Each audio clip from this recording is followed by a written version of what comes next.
What's up, everybody? Welcome to the next episode of Cool Movies Podcast. And as usual, I'm joined by my co-host, Mr. Leo Wakil. Sir. How you doing? Good. So I wanted to give a little bit of background. So Mr. Wakil and I am a teacher. He is a student here at the school that I work at. And he is working on his magnum opus of what is the IB extended essay, which he decided to write about Christopher Nolan. Yeah. Okay? And a couple of his movies doing that. Since we don't have film here, I had to only talk about the script and do in English. Yeah. So I guess a good place we can start is kind of give your overview on how you even encountered Mr. Nolan in general. So, as I got more into film, obviously, probably the biggest name nowadays is I would him. definitely say so. And from the people I listen to online, critics, reviewers, anyone really, most people love him. It's not just a guy that, he's cool. Some people don't. Most people actually love him and think he's one of the best of all time. Yeah, already. Yeah. Just 25 years working, maybe a little more. Yeah, a little, just slightly less. Yeah, maybe less. And I got into let's watch. I was getting into directors in general. That's where I started Villeneuve as well, my favorite. And what was the first movie of his that you saw? It was probably Interstellar. Really? Yeah. Okay. I started with a big one. Yeah. It's a really big one. I didn't fully get it for the first time, so as no one at did. This point, watched Batman Begins. I had never seen Dark Knight. Anything DC. Okay. I had heard of Inception, Interstellar, a little bit of Memento because they talk about it in Brooklyn Nine-Nine. Have you seen Brooklyn Nine-Nine? I've heard of the show, but never seen it. They mention it, and I think that's about it. Yeah, my mom had seen Dunkirk, so I've seen it, parts of it. Started with Interstellar, probably Inception next, then working your way back. Yeah, kind of timeline. Yeah, then the Dark Knight trilogy. Okay. The last few I saw were Oppenheimer, of course, and Tenet, which were the most recent ones. Okay. Because I remember the first time I heard his name, this is going way back to before you were even a person on this planet. I used to watch the MTV Movie Awards. I don't even know if they still exist. Probably do, I think. And it was a huge event. It was just like the Oscars, but for young people. Yeah. And they had a category called Best New Filmmaker. Wes Anderson won for Bottle Rocket way back in the day. And I remember they gave it to Christopher Nolan. I'm like, who is this dude? For Memento. Okay. This is back in 2002. Yeah. Memento came out in 2000, but late 2000. Yeah, okay. And then the movie awards were early or first half of 2002. Yeah. So I'm like, where's this movie Memento? And then I remember talking to a friend of mine, and she used to collect DVDs. And I was like, have you heard of this movie Memento? And she was like, yeah, I have the DVD. Give me. I want to see what it's. I knew nothing. This was way before YouTube, where you can just go online and see a trailer or review. Yeah, well, review you can. You might be able to find. You can read about, but only reference I knew were the short clips they showed as they were getting ready to give him the award. So I was like, all right, let's see what's up. And I watched this movie, and I'm like, this is the craziest movie I've ever seen. I can follow it, even though it's very, very weird. I felt he kind of took what Tarantino did with non-linear storytelling, and just kind of gave it a brand new twist to it that I had never seen before, and just being blown away. And at the time, I was in college, and I was taking film class. One of the things you could get at that time, you probably still could, was a film certificate if you've taken enough classes. So you have your diploma, and then you can also have this. Like a minor? It's slightly less than a minor, slightly below a minor. And so I took this class called Writing on Film, and then the professor was like, okay, pick a movie and then do a thing. I was like, I want to do it on Memento. So you're me before me. Yeah, but just specifically on Memento. Don't ask me to say what I wrote in the essay. I have zero memory of that. Yeah. But I just remember being like, this dude. This is the new guy. I just Yeah. knew it because it was like, not only was it like kind of crazy storytelling, but it was very succinct and accessible, even though it was just wild.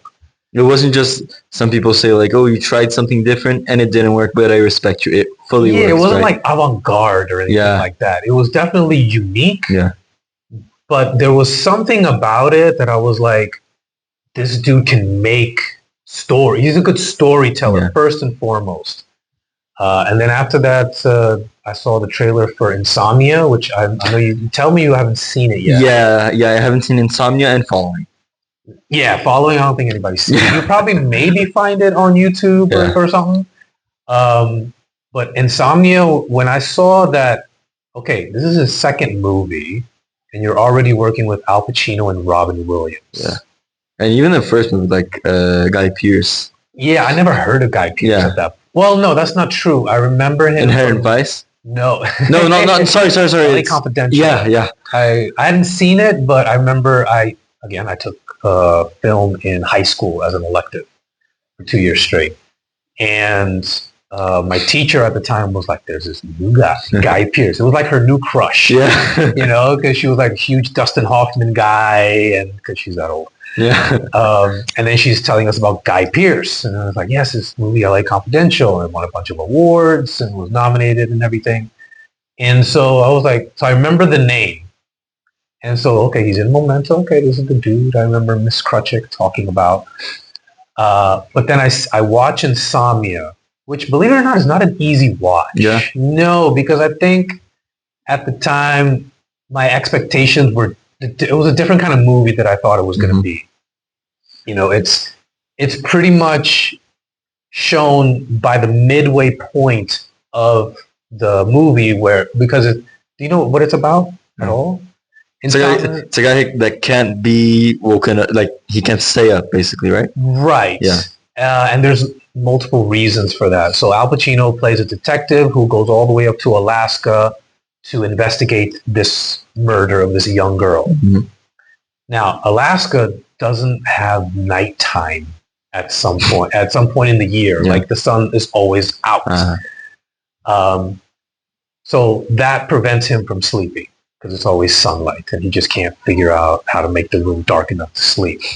At the same time, he's haunted by a thing that he did in a previous case that also causes him to not sleep. And at the midway point, Robin Williams plays the antagonist. There's a moment where he confesses to Al Pacino that he's the one that killed the girl. Okay. But Al Pacino has zero evidence aside from this public conversation. Yeah. And so then that's another thing that is keeping him from sleeping. You know, it's like he can't get this guy. Yeah. And am I going to have to resort to the same kinds of things I did in the previous case to bring this guy to justice? So there's a lot going on. But what got me about Insomnia was the look. Okay. Like when you see his movies, like his movies look a certain way, like the scope, crisp composition, all of it is just excellent. You know, motion painting as last episode. And that was front and center in Insomnia. Yeah. Didn't make a whole lot of money from my recollection, but it set him up for Batman. Yeah. After that, it was like, okay, here's this guy that's coming up. He's really, really good. And then let's put him with this other guy that was kind of on the come up. He was around with Christian Bale. Yeah. Let's put them together. And it's unusual to get like a up and coming director to do such a big, like, character, like a famous DC superhero character. Yeah, it's kind of nutty because how that ended up lining up would never happen today. I mean, how many Marvel movies have you seen where it's like a really interesting director that has done some things? Yeah. Now they're in the big show and even they can't do what they do. Yeah, and even if it is like Nolan director Chloe Zhao, who's doing Hamnet, did Eternals. And it's not really her fault that it wasn't So Great boring. movie. I don't like. I like So Eternals. boring. It's cool. It's a cool It movie. took me 3 times to watch because I fell asleep. Now, mind you, it might be because I was sleep deprived because I just had my baby son. Yeah. So, but I'm like, Yeah. it's so boring. It's kind of like I said with the Marvels, a Kevin Feige project, right? Yeah. Yeah, mostly. And you didn't have you didn't have that then with DC. It wasn't really an established universe, and it didn't really become part of the universe. It was just the trilogy. Yeah, because this is circa 2005. 2005, when yeah, Batman Begins. comes out. Yeah. You know, Iron Man doesn't come out for 3 years. Yeah. And that's the same year as Dark Knight. Dark Knight, yeah. You know what I mean? So it was like, and there was a lot of things as well, like behind the scenes, because they were, and also I think the benefit of Batman and Robin, I don't know if you've ever gotten a chance to watch. I haven't seen it, but I know, like, they're worth a watch. Yeah. In retrospect, they're still ridiculous. But you appreciate, I guess, the fun of the ridiculousness. Is that Tim Burton? No, it's Joel Schumacher. Okay. He directed the last 2, Batman Forever and Batman and Robin. And those are with George Clooney or? Forever is with Val Kilmer, rest in peace. Yeah. And then Batman and Robin is with George Clooney. Okay. And so none with Michael Keaton? No. That was gone. But even Batman Returns is kind of when you look back on it. So what do you think of Batman Begins? Batman Begins, I loved it. I loved it so much. I still love it. There are reasons why I love it slightly less the more I see his evolution as a filmmaker. Yeah. Because one of the things that he started doing, especially with Dark Knight, was he started filming in IMAX cameras. Yeah. And he was like the main guy for that. Yeah, he like, we got to do this. Yeah. This is the future of film. Exactly. Yeah. And then when you compare and contrast the way he filmed Batman Begins and the way he did Dark Knight, it's completely night and day from a composition standpoint. Like you see more of the city. You see more in the frame. Whereas in Batman Begins, there's a whole lot of close-ups. Yeah. Even though it's a brilliant movie, beautiful, I love every aspect of it. The music, I still like have it in my ears sometimes as I'm doing busy work because I love that score. I love the whole idea of Batman like being trained as a ninja. Yeah, by Liam Neeson. You know what I mean? I'm like, okay, yeah, because you never really got that. Yeah. Unless you read the comics, then maybe you got a little something. But I never did. It's the ascent, because everyone knows Batman's story, but it's like the ascent, the main like images that I think of when I'm thinking of Bruce Wayne as a child losing his parents is the scene that Nolan did. Yeah, you take the traumatic, everyone knows the traumatic aspect that birthed Batman, but you don't really know the process that he went through. And I really, really enjoyed that. Watching that process, it was really cool. I like Batman Begins. I think probably less than most people because I think he outdid himself in both of the others. Yeah. And the thing that I really like about not just Batman Begins, but the trilogy, they're all pretty much self-contained. Yeah. My mom only saw Dark Knight. And that's all you kind of have to. You know, it's like, or maybe you just want to watch the Dark Knight Rises. You don't need a whole lot of knowledge from previous movies to really enjoy any of them. So I like that a lot. So after Begins, I think The Prestige came in 2006. Which is highly underrated. I love The Prestige. I do. Yeah. I do. But you don't. I don't. I can tell by your face. I didn't know that you don't, but I can tell. Yeah. You first. Let's say your point. Okay, well, first, I love just the script of it. The script, I think, is brilliant. Even the first line of the movie, are you watching closely? Yeah. And it kind of sets the stage, and you don't even for a second understand the reveal at the end. Or not understand the reveal, but you don't see it coming. And then it has a very kind of M. Night Shyamalan. It's the most Shyamalan Nolan movie ever. Hold up. Oh my God. Yeah. You know, and you didn't really think it was going to go that route, but then once it did, it's not a moment where you get the twist of an ending and then you're like, wait, what? You're just more like, oh, and then like it all kind of comes back to you, which is really great. Yeah. My one gripe is the score. I don't remember the score. Exactly. Okay, It's completely forgettable. Who did it? It wasn't Hans Zimmer, right? No, it was not. That's when he learned, I need Hans Zimmer. Yeah, I need back. Or I need somebody that's going to give me something memorable. Because he had it with Batman Begins, he Yeah. didn't have it with Prestige, but then everything after that is just like, Yeah, up until Dunkirk. yeah. Yeah, because and that's something like. But Dunkirk's like a silent movie, so it's not really neat. Yeah. It's more sound design than music. And we'll get there, but like Dunkirk is 2017, and that's when Hans Zimmer kind of pivoted from Nolan to Villeneuve, because 2017 was also 2049. Yeah. Which was the first Villeneuve one that he did. Yeah, he did the Sicario. And everything after that, he only worked with Villeneuve. Yeah. And Nolan pivoted to Ludwig Göransson. Yeah. Which is the future of film composing. Who is this dude? Yeah, he is amazing. Yeah. You know, so like but you're like, okay. Yeah. Tell me your gripes, because I remember watching it in the movie theater. I was so hyped. Oh, you saw it when it came out? Yeah. Okay. I skipped class. I had a night class because I was in graduate school at the time, getting my master's. And I was like, I don't want to go to class. I want to see the Prestige. I just dipped out and just went to the movie theater and missed class. Yeah, I kind of do that nowadays sometimes. Like, if I have a test on Friday, every Thursday, which is when films release nowadays, I have guitar lessons and like 5 minutes away from the movie theater. Really? So, from the IMAX movie theater here in São Paulo. So you like usually, I just kind of, I go to the guitar lessons, which end like 5:20 p.m. and I just go to the movies and come back like 9 o'clock and can't study. But I don't care. All right, so tell me your gripes with the Prestige. The thing I've heard about the Prestige before I saw it was exactly what you said. It's the most underrated Nolan film. Very underrated. That may have kind of upped my expectations at least. Okay, fair enough. Maybe. I don't feel like it really did that much because I have one thing. I like the movie. But there's one thing that really bugs me. I don't like at all the review. I don't like the reveal. Oh, okay. I don't like spoilers. Sure. Yeah. Go ahead. I don't like at all that it was his brother, like identical brother, because the entire film since the beginning, like, are you watching closely? There's this supernatural element throughout. Like Hugh Jackman kind of becomes like a wizard at a certain point. Yeah. Which also I don't care for when like with Tesla, right? David Bowie, and so you expect something. Sorry. You expect something more grounded because it's mostly like every time they do a magic show, they explain it later on, like how it worked or how ScarJo was. Grounded. Everything is grounded. And the final twist being that, it was his brother, and everything you saw so far wasn't real. It's not, and this is something most people have with murder mysteries. Yeah, we couldn't put that together.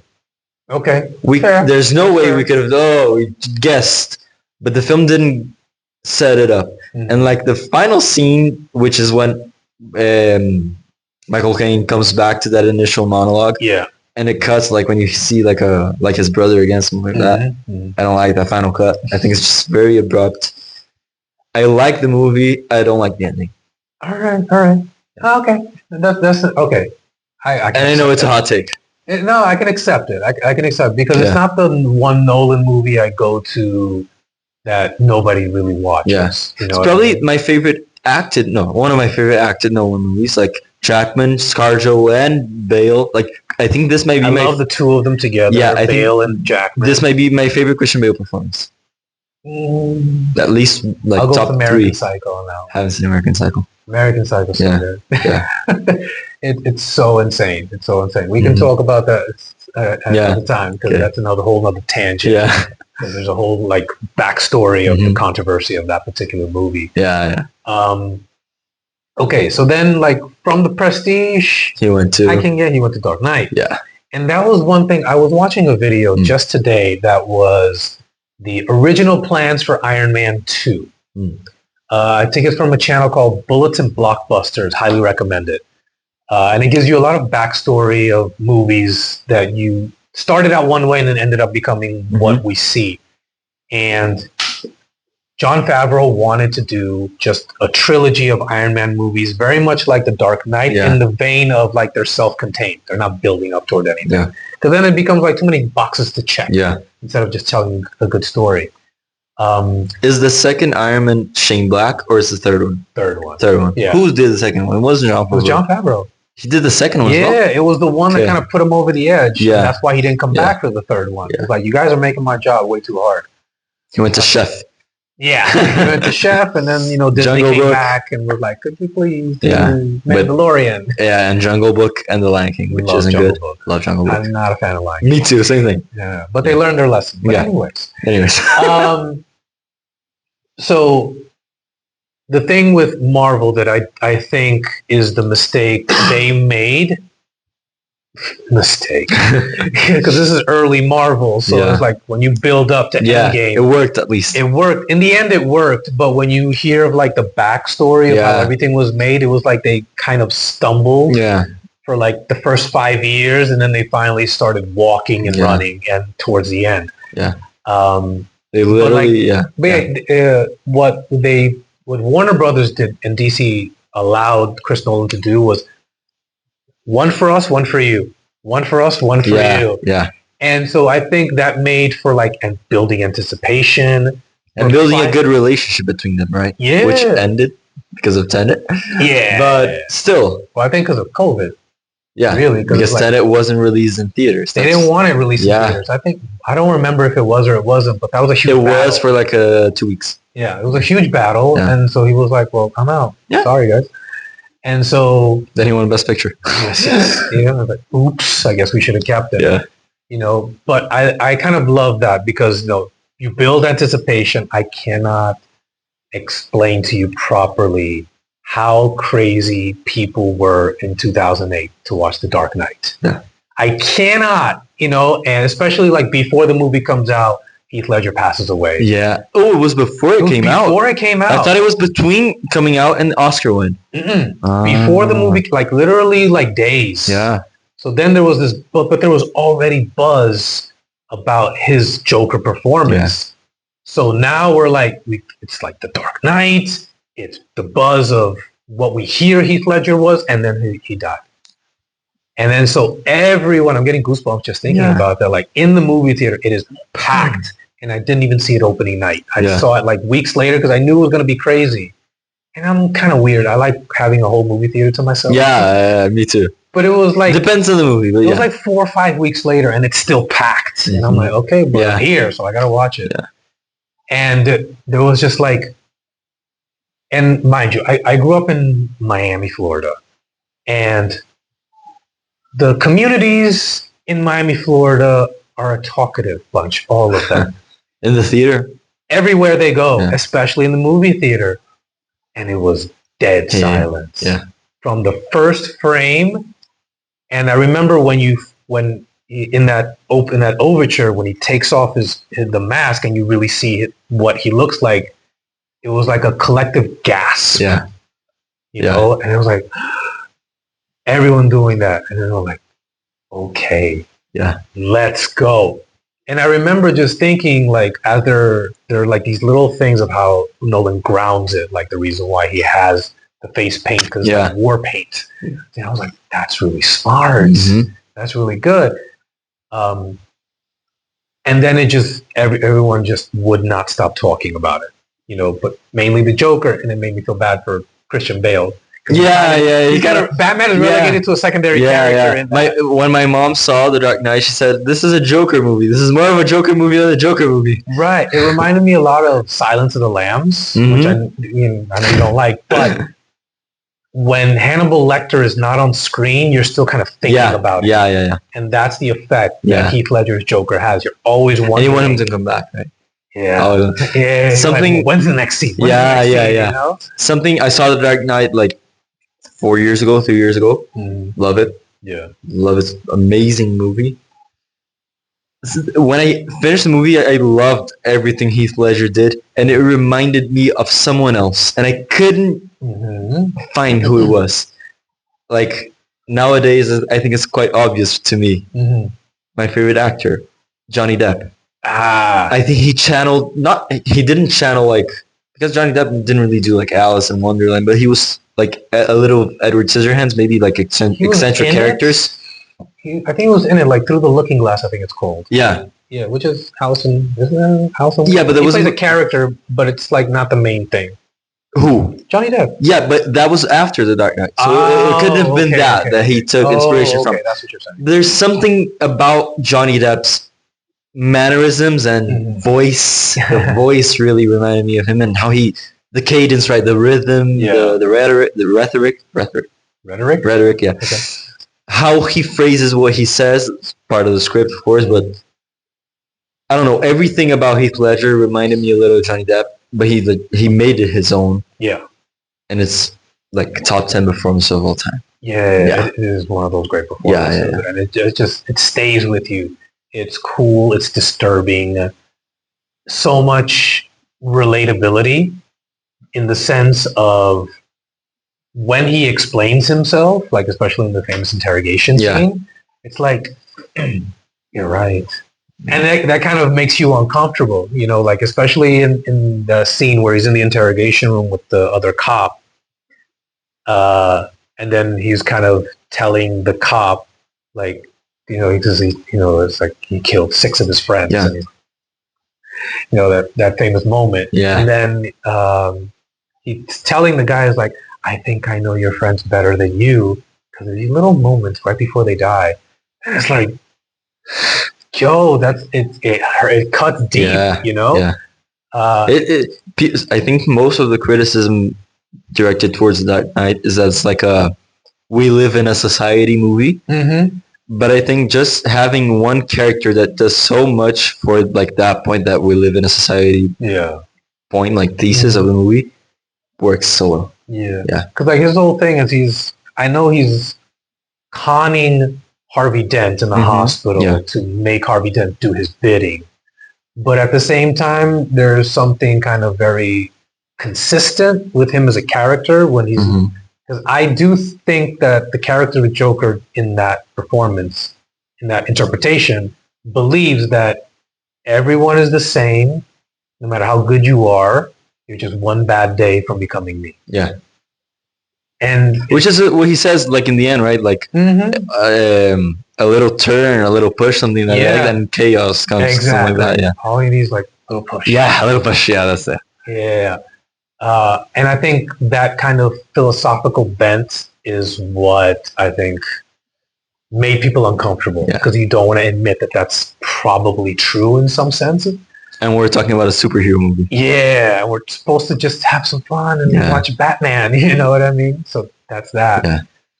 Now we can get to what is my favorite. It is my favorite Nolan movie, Inception. Inception. Love Inception. Yeah, that's the other movie I'm writing about in my extended essay. Right, I'm comparing Inception and Memento.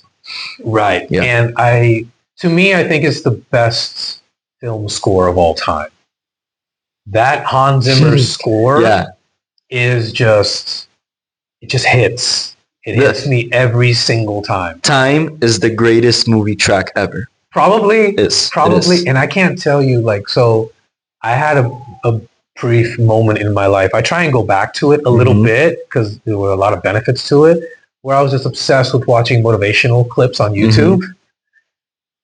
Like 90% of them have time in it. Yeah. And it's kind of ridiculous, but it works, you know? And I love because I love heist movies. Heist movies are super fun.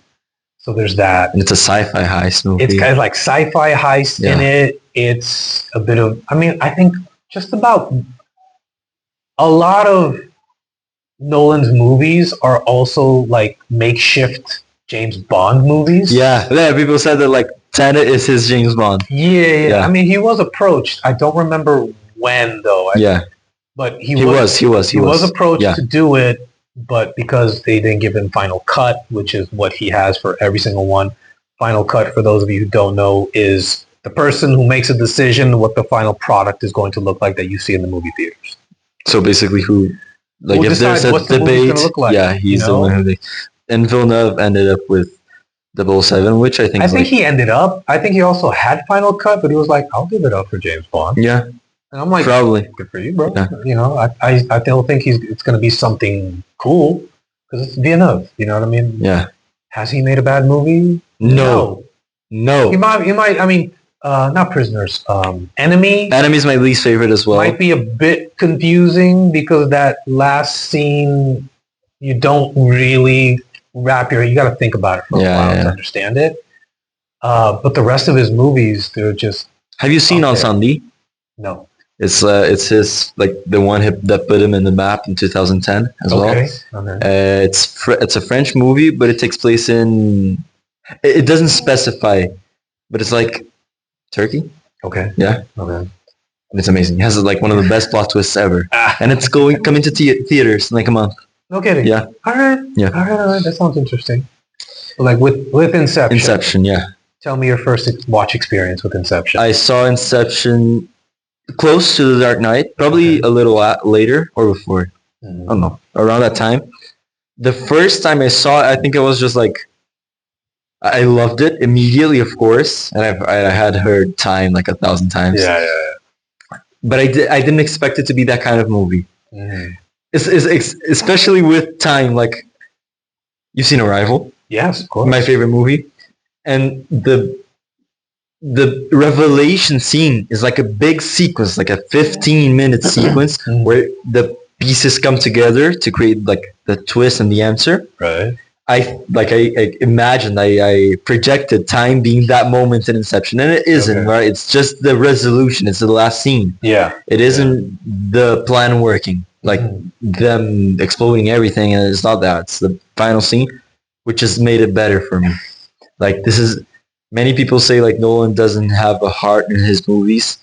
Inception may be one of Interstellar maybe, but one of his most emotional movies. Yeah. It's just about a guy grieving his wife and trying to go back to his kids. Yeah. Yeah. He's just trying to get Yeah. home. Yeah. Trying to just Get home. Get home. Yeah. You know what I mean? I don't know if I agree with that. Like there's no heart to his movie. Yeah, I don't. I used to watch. This is going to sound completely ridiculous, and we're going to have to rewind after I say this because it has to do with Dark Knight Rises. Okay. There's a moment. So before I moved to Rio, so I'd never been to Brazil. Yeah. Never knew what I did not know what I was going to expect. Don't speak the language. I know nothing. I just knew it was a way for me to leave my current location because I really wanted to get out. Where were you before? I was in Curacao. Okay, which is like tiny island in the Caribbean, and which is originally where a lot of my family is from, my mother's side. Yeah. And I just kind of had it. I was like, I need to get out of this place. It's too small. Yeah. It's getting claustrophobic, Yeah. for real. And it came to the biggest city in Sao Paulo. I came in Brazil. one of the biggest cities Yeah. in Rio. Yeah. Dangerous, land of unexpected, you can say. Yeah. Like an adventure. Yeah, definitely an adventure. And so one of the things that like I used to do to kind of prepare myself psychologically for what I was about to do, I would watch the scene of The Dark Knight Rises where he gets out of the prison. Yeah. And so that, Rise. Exactly. Yeah. And I would get like emotional and like goosebumps and tears and all that jazz. And so is there heart to it? Yes, but I think the heart is very personal of it. Yeah. Maybe in an objective sense, you can say Inception is one movie with heart. Interstellar. Yeah. Jeez Louise. You know what I mean? Yeah. And I think people mistake heart with sentimentality. He isn't really sentimental. Interesting. Okay. It's like if you think Oppenheimer. Yeah. He doesn't like, one of the complaints of Oppenheimer is that he doesn't show Japan. Okay. The consequences. Right? Yeah. But he focuses so much on Oppenheimer, and he gives him such like guilt and personality layers, heart. Yeah. But he isn't sentimental about it. He keeps his distance because he's not judging. He's not like condemning. He's also not supporting. Right. He gives him heart, which is like layers and meaning. Yeah. But he isn't sentimental. He isn't emotional towards it. But I also think he's trying to show what Oppenheimer wrestled with. Yeah. Like that final shot where you see Cillian Murphy's face. I believe we did. Wow. Yeah. I mean, it's like, I think if the movie was just mostly that last shot, he would still won the Oscar. Yeah. Because it just says so much. Yeah, and he's amazing. Yeah. But yeah, Inception. Yeah, Inception. So one of the best ensembles also in a Nolan Tom movie. Hardy. Tom Hardy's so good in that. There, I think what's his name? Joseph Gordon-Levitt. Amazing. And Cillian Murphy, I think also does a great job. Tom Berenger, which is he like his like confidant. Yeah. That gets Tom Hardy is disguised as him. Yeah. You know, Amazing scene. yeah. Well, Christopher Nolan also has this thing where he'll take actors that haven't done much in a long time, and then he'll bring them into the movie, and you're like, Yeah. oh yeah, I remember you. Like he did that in The Dark Knight with Eric Roberts. He's with the mafia boss that Batman lets go from. When he gets him in the club, lets him go from the fire escape and kind of hurts his knees. Mm-hmm. That dude has been around since Fred's Julia Roberts' brother. Oh yeah? Yeah. He's been around forever, but never in a big movie. Mm-hmm. All of a sudden, you see him in The Dark Knight. He does that with, again, in The Dark Knight, Anthony Michael Hall, who was a huge actor in teen movies in the 80s. Yeah, I know. Yeah. All of a sudden, he's like, oh, he's an adult. Yeah. And, oh, here you are. I haven't seen you in a long time. You know, and so now I see him with Tom Berenger, and I'm like, whoa, okay. I haven't seen you in a long time, man. And again, did many things in the 80s and early 90s and then just kind of fell off. But yeah, I love how it's heist movie. You can say kind of James Bond-ish. Mm-hmm. I like the metaphor that you see a lot in video essays that it's also filmmaking. Yeah. That one's really cool as well. Yeah, I like it as well. And like certain one-liners I love. Yes, like that's what I was talking about. Like, you mustn't be afraid to dream a little bigger, darling, and he gets a gun and shoots. You know? I was reading the script to write the essay. Mm-hmm. There's one line he says like, "Oh, if it's impossible, just tell us." It isn't impossible. It's perfectly possible. You just need to risk everything. He basically says that. Yeah, it's amazing. And Inception. Half remember dream. Half remember dream. The train is coming from far away, and you had that motif, right? Yeah. But Inception has probably my favorite quote in any Nolan movie, which is the dialogue between Leonardo DiCaprio and Saito, who is Ken Watanabe. I love him. Probably the greatest Japanese actor ever. Amazing. Where he says, "I made you a promise," something like that. "So come back with me and take a leap of faith so we can be young men together." That's my favorite quote in any Nolan movie. He's got some bars. As you kids like to say. Yeah, that phrase, "let's be young men together again." Like you went through this entire journey and you guys said that like before you began the mission. Yeah. And when he's like old and kind of, you can't even see him. Alive. Yeah. He opens his eyes and says, "We can be young men together again." Then, that movie also changed trailers forever. Every trailer had that afterwards. You know what I mean? And also, I don't know when exactly, but I remember growing up and trailers had a narrator. Yeah. Like the famous voice. Nolan presents. Yeah. Like, and then I remember sometime around there, like no more. It's just like the text on the screen. You know, and then the music, and then now it's changed to text, and then take an old song, redo it. I like that. People hate that. I like that. I just think they've done it so much that it's hated on, but it's a really cool thing. Some people are doing it with modern songs as well, like Big Bold Beautiful Journey, which comes out this week. The trailer is a Gracie Abrams song, which she blew up this year. I don't know who that is. Yeah, I didn't know she blew up just this year. Okay. So they're playing a little with it. No, I think the first time I noticed it was, I can't remember exactly. There's, I think, every trailer for a big movie. Believe it or not, the first time I think I noticed that particular trope in trailers was with the first Dune. Because they're playing, Dune Part 1. I didn't know the Pink Floyd song in there. Like vocals as well? But it's not Pink Floyd, it's somebody else singing it. Which is a callback to... what's his name? Jodorowsky. Have you ever seen this? No. So, okay, tangent alert. Dune was going to be adapted by Alejandro Jodorowsky, a Mexican guy. And there's a documentary about how he was putting it together, which when you see, because he was an experimental filmmaker, and when you see some of the things that he did, you're like, it was going to be trash.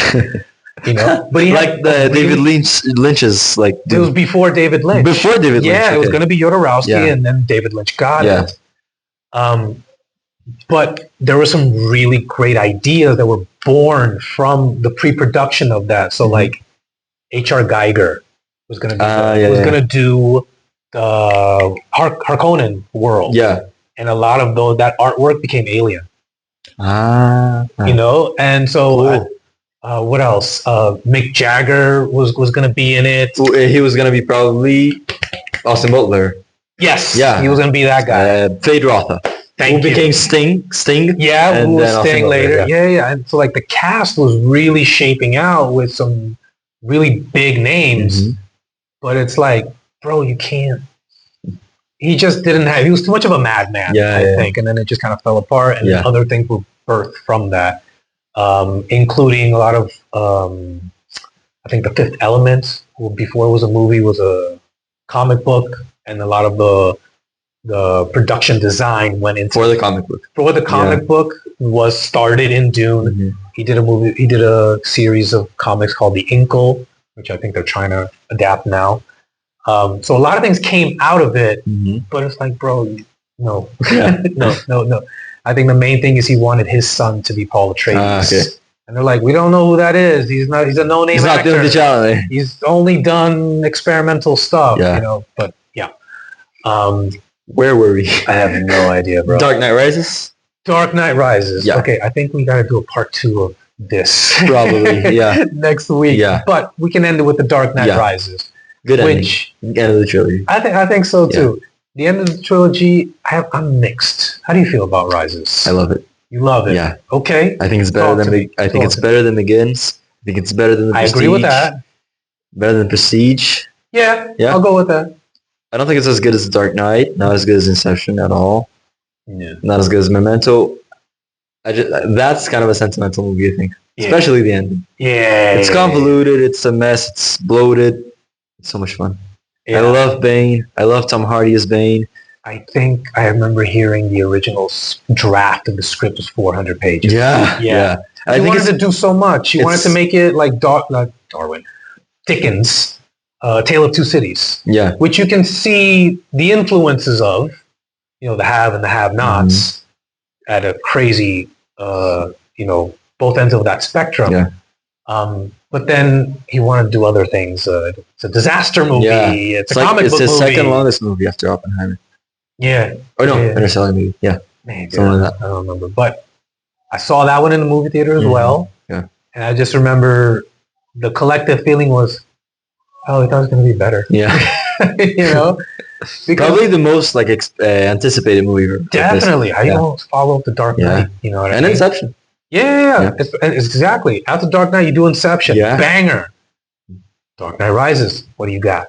You know what I mean? So I think there was a lot of anticipation as well. Mm-hmm. Yeah, talk to me. Dark Knight Rises. Yeah, I love Anne Hathaway as Catwoman. First of all, she's one of my favorite actresses in general. I think she's great. Everything with before he gets isolated or sent away. I don't to prison. Yeah, I think that's good. But after that point, I think just Nolan turned something on, which is just let's end this in the highest possible way.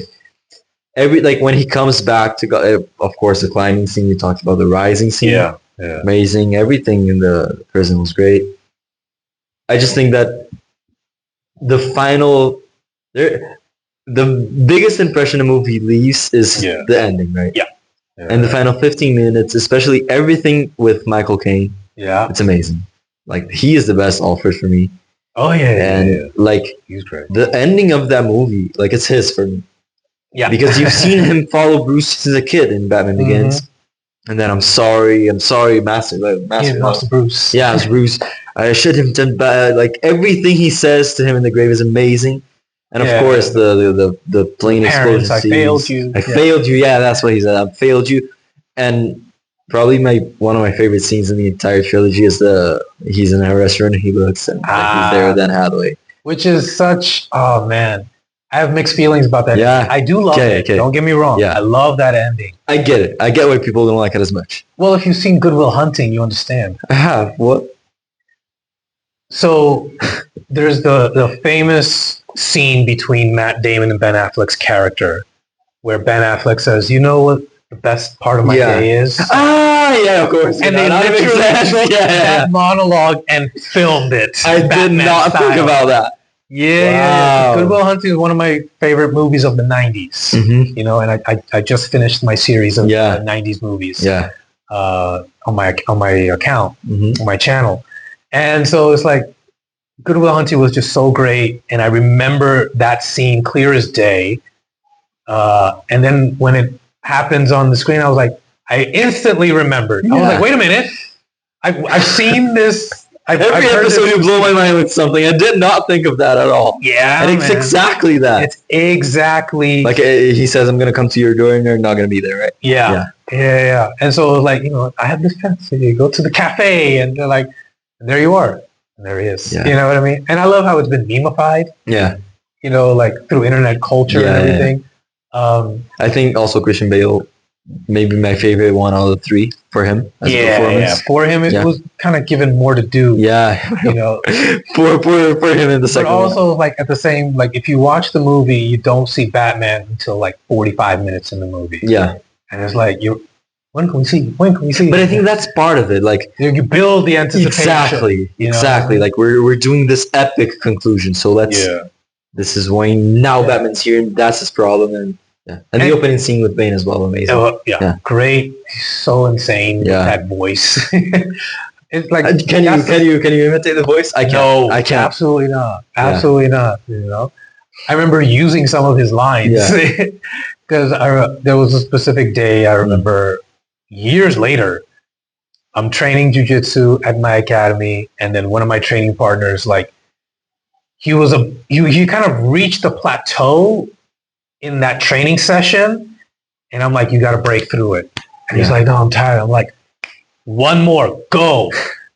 And he's like, all right.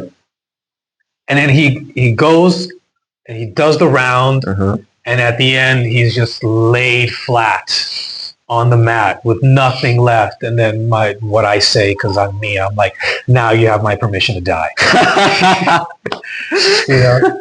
Did we get it? I don't remember. I think he was just like trying to breathe at that point. Trying not to die. Yeah, exactly. You know what I mean? Yeah. But yeah, it's got great lines. The rise scene, as I mentioned before, is great. Alfred, how did he not get nominated for something? I don't remember a nomination. Score. Definitely. Yeah, the score too, incredible. I like little things like Anne Hathaway as Catwoman. But it's not that it doesn't dawn on you, just like, okay, it's grounded. And then she opens her visors, and it looks like cat ears. So like little things like that, really, really, I appreciated. Yeah. I love when Bane is like, I am Gotham's reckoning. He's got really, really cool stuff like that. Like he was never going to be better than the Joker, but he's like, he's a good follow-up. Yeah, he's absolutely. Because it's Tom Hardy, and also just like, I love as big a presence, pun intended, as he is in the movie. It's really interesting to like hear some behind the scenes things where it's like he was super intimidated to share a screen with Christian Bale. Because Christian Bale is like, of course, at that point, Christian Bale at that point, you know what I mean? And then he's like, all right, I got to bring it. And he does. Absolutely. I love that fight. What's your favorite Tom Hardy performance? There's a lot that comes to mind. Legend is one of them, but that's kind of a cheat because he plays twins. I loved him. What is that movie? That Rock and Rolla, which is a Guy Ritchie movie that doesn't get enough attention, which also has Idris Elba and Gerard Butler in it. Great role, and it's really funny. I think I never saw Bronson. But I hear great things about him. I hear he's in prison. He's a real life guy. Basically, Bronson was a real dude. Okay. Like they used to talk. So he could get inspiration for how to portray the character. I think my favorite is Inception. It's just so funny. It's got some great one-liners. I highly recommend you watch Mobland. No. It's a Guy Ritchie series on Paramount Plus. It's got Pierce Brosnan in it, Helen Mirren, Patty Considine as well. And he's the main guy. He's the number one protagonist that you follow. And it's a great show. Cool. Great show. Very stoic, very kind of badass. As only he can do it. His voice, his accents, right? Yeah, they're always his accents changing. are great. And the jiu-jitsu guy. Really? Yeah, he's a purple belt in jiu-jitsu, and he competes. Nobody knows it's him until he shows up. Yeah. He's like, oh shit, I gotta fight Bane. Sorry, Bane, Break his. Does he break his back in the movie? He breaks something. He really he breaks hurts me. Batman's back, and then he has to do about push-ups to rehab, which is ridiculous. Yeah. Whatever. It's still a comic book movie. Yeah. All right, I think we got to end it Yeah. there. We'll Okay, to be keep it going next continued. week. Yeah. Thank you, sir. Thank you, sir. And we'll see you guys next time. Yes.